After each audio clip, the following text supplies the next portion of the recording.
বিয়ের পূর্বে কোন মেয়ের সাথে কথা বলবি না, খবরদার, তোর যোগ্যতা নেই ওর সাথে কথা বলার। তুই কে রে?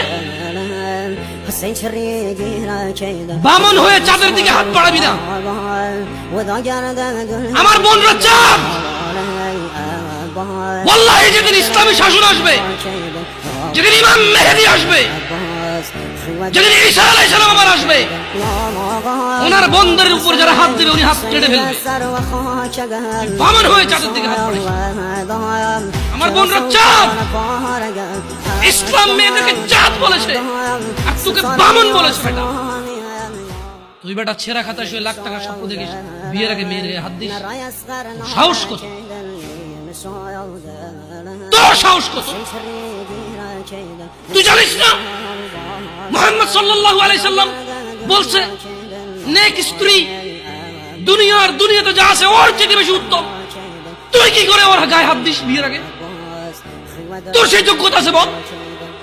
তোকে আল্লাহ জাহান্নামে ফেলবে, তোকে আল্লাহ জ্বলন্ত আগুনে নিক্ষিপ্ত করবে, তোর শরীর পচবে, তোর শরীরের গন্ধে জাহান্নামীরা থাকতে পারবে না। তোকে আল্লাহ এত নিকৃষ্ট